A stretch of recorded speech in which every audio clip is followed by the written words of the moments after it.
Hello दोस्तों, नमस्कार। SM किसी चैनल में मैं आप सब लोगों का दिल से बहुत बहुत स्वागत करता हूं। आज के दिन का ये पहला वीडियो है दोस्तों। तो स्टार्ट करते हैं सबसे पहले बेसिक इन्फॉर्मेशन के साथ कि बाजार कैसे रहा। तो सेंसेक्स आप देख सकते हैं 0.5% के आसपास थोड़ा बहुत भागा है।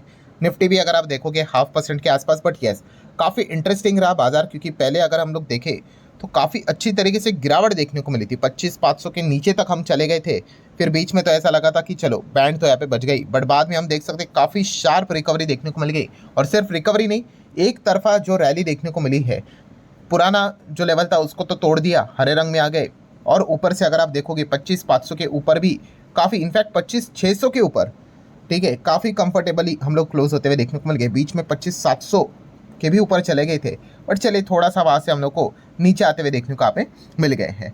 सो ठीक है, काफ़ी ड्रामा आज के दिन बाजार में देखने को यहाँ पे मिल गया। बट यस, फिलहाल हम यहाँ पे कह सकते हैं हमारे मार्केट की अगर बात कर ले, एक खबर का हम लोग इंतजार कर रहे हैं कि हमारे ऊपर का टैरिफ कब हटेगा। एंड इस चीज़ के चलते डोनाल्ड ट्रंप को हमेशा फोकस में रखा जाता है। सो ट्रंप के अलग अलग कमेंट्स यहाँ पे आते रहते हैं, स्टेटमेंट आते रहते हैं। एंड इसीलिए अगर हम यहाँ पे बात कर ले दोस्तों, तो आप देख सकते हैं इंडिया यूएस ट्रेड डील को लेकर ट्रंप के कुछ कमेंट्स देखने को मिल गया। एंड इन्वेस्टर का फोकस वापस उसी चीज़ के ऊपर जाते हुए देखने को मिल गया। मतलब एग्जैक्टली क्या ट्रंप ने अब नया स्टेटमेंट यहाँ पे सामने रखा है, तो उन्होंने बोल दिया कि ट्रेड डील की अगर बात कर ले विथ इंडिया, ठीक है, तो यूएस गेटिंग वेरी क्लोज। मतलब हम कह सकते हैं कि काफ़ी नज़दीक यहाँ पे पहुंच रहे, जल्द से जल्द ट्रेड डील यहाँ पे हो सकती है। फेयर ट्रेड डील की वो यहाँ पे बात यहाँ पे कर रहे हैं। मतलब वो यही कह रहे हैं कि जल्द से जल्द अभी यहाँ पे हो सकता है कि इंडिया के ऊपर का जो टैरिफ है वो हम लोग को नीचे आते हुए देखने को यहाँ पे मिल सकता है। अगर अगर बार बार वो एक चीज़ बोल रहे हैं कि फेयर ट्रेड डील अगर हुई तो ये चीज़ यहाँ पे पॉसिबल ज़रूर है। एंड फेयर ट्रेड डील मतलब कि आप सभी लोगों को यहाँ पे पता है दोस्तों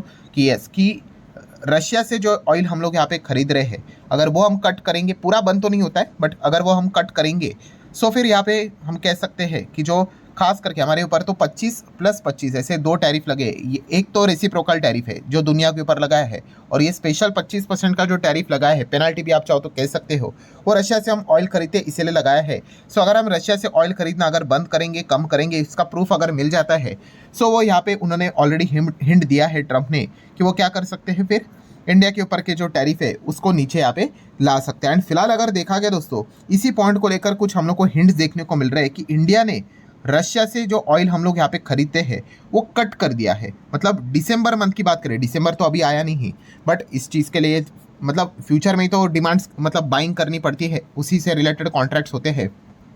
सो यहाँ पे डेटा सामने आते हुए देखने को यहाँ पे मिल रहा है कि दिसंबर से रिलेटेड जो क्रूड ऑयल है वो कट होते हुए देखने को यहाँ पे मिल रहा है। बिकॉज ऑफ ट्रम्प टैरिफ को ही खत्म करना है, इस चीज़ को लेकर ही ये खबर हम लोग को देखने को मिला। एंड ऊपर से हमें ये भी पता है कि अमेरिका ने रिसेंटली यहाँ पे क्या किया था, दो दिग्गज जो रशिया के ऑयल कंपनीज है, रोजनेफ्ट एंड लुकोइल की बात कर ले, उनके ऊपर सैंक्शंस भी यहाँ पे डाले थे, ठीक है। और ये भी सैंक्शंस इस प्रकार की सैंक्शंस थे कि उनके साथ भी कोई अगर डील करेगा डायरेक्टली इनडायरेक्टली, तो उसके ऊपर भी सैंक्शन ट्रंप यहाँ पे लगा सकते हैं। तो यहाँ पे हम कह सकते हैं कि फोर्सफुली इस प्रकार के सैंक्शंस धमकियों के चलते अभी हम लोग को चीज़ें धीमे धीमे वर्कआउट होते हुए देखने को यहाँ पे मिल रही है।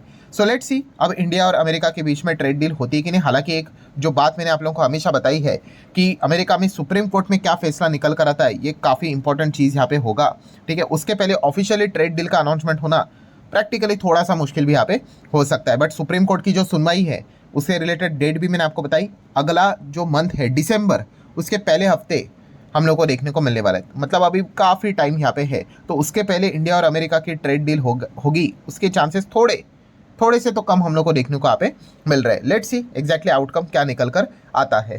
देन अगर हम लोग बात करें दोस्तों, तो अदानी, यस अदानी जी की अगर हम लोग यहाँ पे बात कर ले, बहुत बड़ा अनाउंसमेंट दोस्तों अदानी ग्रुप ने यहाँ पे किया है कि Adani plan to build India का लार्जेस्ट बैटरी स्टोरेज सिस्टम। मतलब यस दोस्तों, यहाँ पे आप लोगों ने बिल्कुल सही गेस किया है कि अदानी ग्रुप अब बैटरी एनर्जी स्टोरेज बिजनेस में भी एंटर यहाँ पे कर चुका है, और दुनिया का लार्जेस्ट प्रोजेक्ट यहाँ पे बनाने का वो प्लान यहाँ पे कर रहे हैं बाय मार्च 2026। गुजरात में ही इससे रिलेटेड सारी चीज़ें हम लोग को देखने को यहाँ पे मिलने वाली है। सो नो डाउट हम यहाँ पे कह सकते हैं, जैसे मैंने रिसेंटली एक वीडियो भी बनाया था कि अदानी की अगर बात कर ले, अंबानी की बात कर ले, ये कहाँ पे बड़ा पैसा लगा रहे हैं, कहाँ पे वो निवेश करने की कोशिश कर रहे हैं, उसके ऊपर आपका ध्यान होना चाहिए।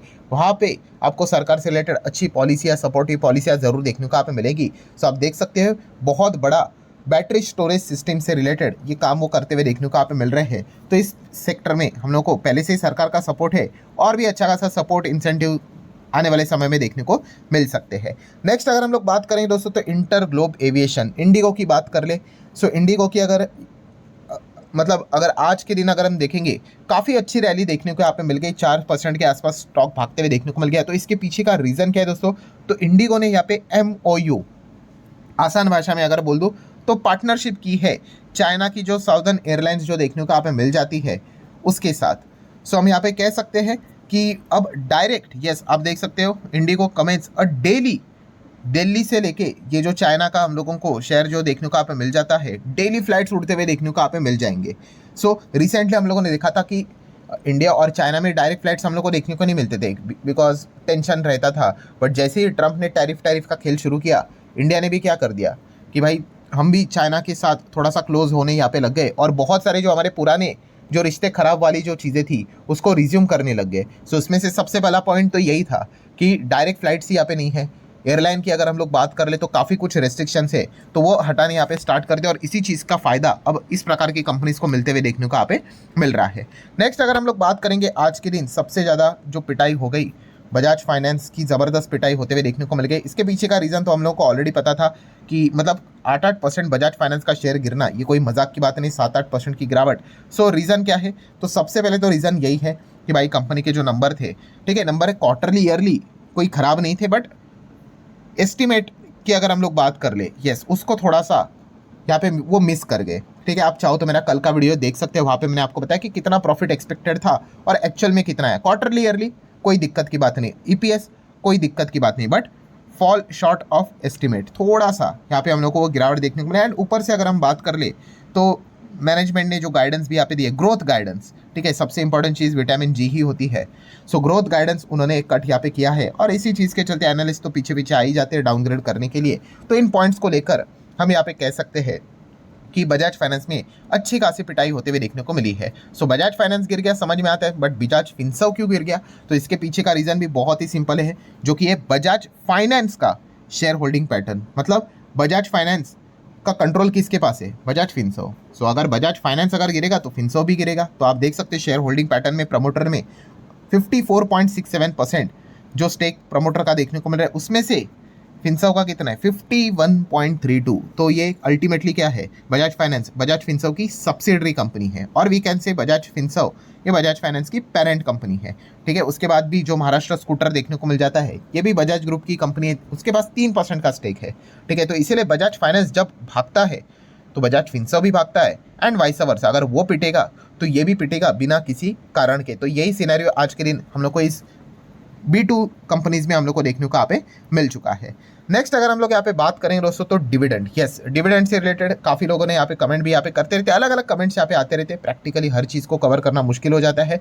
सो डिविडेंड में अगर देखा कि सर ये कंपनी 90 रुपये का डिविडेंड दे रही है, ठीक है भाई 90 का दे 900 का दे, अच्छा अगर एक फॉर्मेलिटी की बात कर ले तो आप देख सकते हैं जो तारीख यहाँ पे लिखी हुई है ना दोस्तों, एक्स डेट लिखा हुआ है ना 14 तारीख, हाँ तो वो तारीख एक्सक्लूड करनी होती है। ठीक है, उसके पहले मतलब अगर किसी के पास 13 तारीख तक, ठीक है 13 नवंबर तक अगर ये शेयर होगा या फिर वो 13 नवंबर को भी शेयर अगर खरीदता है तो फिर इस डिविडेंड के लिए वो एलिजिबल हो जाता है। ठीक है, हालांकि ऐसा डिविडेंड के लिए शेयर खरीदना एक बेवकूफ़ी वाली बात होती है। ठीक है, मैं जस्ट आप लोगों को इन्फॉर्मेशन देने की कोशिश यहाँ पे कर रहा हूँ। कंपनी कौन सी है, यस बेयर क्रॉप साइंस, ये वो कंपनी हम लोग को देखने को यहाँ पे मिल रही है। ठीक है, कंपनी का शेयर ही 4,500 के आसपास देखने को मिल जाता है। यील्ड के मामले में तो डिविडेंड तो आपको काफ़ी कम हम लोग को देखने को यहाँ पे मिल जाएगा। तो इसीलिए कभी भी डिविडेंड बोनस बायबैक स्प्लिट कभी भी आपका टारगेट होना नहीं चाहिए। सिमिलर वे स्टॉक स्प्लिट की भी बात कर ले तो आप यहाँ पे देख सकते हो वेप्सॉल एनर्जी, सो इन्होंने भी यहाँ पे स्टॉक स्प्लिट का अनाउंसमेंट यहाँ पे किया है, इसकी भी तारीख वही है 14 नवंबर हम लोग को देखने को मिल रही है। ठीक है, तो 14 नवंबर को क्या होगा, ये स्टॉक का जो भी प्राइस है उसको अभी जितना भी ये प्राइस देखने को मिल रहा है किसका, वेप्सॉल एनर्जी का, हाँ उसको एक काम कर लो डिवाइड बाय 10 कर दो। ठीक है, ये प्राइस आपको 14 तारीख को देखने को मिलेगा। ठीक है, ये बेसिक चीज़ें आपको पता होनी चाहिए, एक बिगिनर को ये चीज़ें पता नहीं होती है तो इसलिए मुझे बार बार रिपीट करके बताना पड़ता है। सो आप देख सकते हैं एक के बदले आपके शेयर तो 10 हो जाएंगे, फेस वैल्यू कंपनी का 10 है वो 1 हो जाएगा, अगर आपके पास एक क्वांटिटी है वो 10 यहाँ पे ज़रूर हो जाएगी। बट जैसे मैंने हमेशा सिखाया है कि मल्टीप्लाई बाय 10 अगर होगा आपकी क्वांटिटी, ठीक है, तो जो शेयर प्राइस रहता है वो डिवाइड बाय भी 10 होता है। अगर मल्टीप्लाई बाय क्वांटिटी अगर 5 हो गई तो शेयर प्राइस भी डिवाइड बाय 5 होता है। सो अल्टीमेटली आपका इन्वेस्टमेंट क्या होता है, सेम ही रहता है। तो इसका फ़ायदा क्या है, इसका फ़ायदा ये होता है कि शेयर सस्ता हो जाता है, रिटेल प्लेयर्स अगर चाहे तो और यहाँ पे खरीद सकते हैं। जैसे मैंने इसके पहले भी बताया कि अगर आपके पास अगर 1000 रुपये है, क्या आप 10,000 का शेयर खरीद पाओगे? Obviously not. बट अगर उन्होंने यहाँ पे स्प्लिट कर दिया और वो शेयर अगर 1000 रुपये तक अगर वो लेके आ गए, तो क्या आप खरीद पाओगे? यस, आप एटलीस्ट एक क्वांटिटी तो खरीद पाओगे नॉर्मली। सो इसीलिए इस प्रकार के बेनिफिट्स हम लोग को देखने को मिल जाते हैं और लॉन्ग टर्म में थोड़ा बहुत यहाँ पे हम कह सकते हैं कंपाउंडिंग का भी फायदा यहाँ पे मिल जाता है। ठीक है, इमीडिएटली एक पैसे का भी फायदा होता नहीं है। सो हमेशा ये सारी चीज़ें याद रखना और हमेशा जो फॉर्मूला मैंने आपको सिखाया है B = B, उसको भी हमेशा याद रखना। इसको आपने गलती से भी भूलना यहाँ पे नहीं है। मतलब बिजनेस देखकर ही डिसीजंस लेने होते हैं। बाकी बोनस, बायबैक, स्प्लिट, डिविडेंड, भाई ये चलता रहता है, हर क्वार्टर में ये चीज़ें आती रहेगी। ये अगर आपका पैरामीटर बन गया किसी भी शेयर को खरीदने से रिलेटेड, ठीक है, तो आप मुश्किल में पड़ जाओगे। सो ठीक है दोस्तों, जितना भी हो सके मैंने मेरे साइड से सारी बातें आपको सिखा दी। वीडियो हेल्पफुल लगा होगा, चाहो तो लाइक एंड शेयर कर सकते हो। मिलते हैं नेक्स्ट वीडियो में, तब तक के लिए बाय बाय।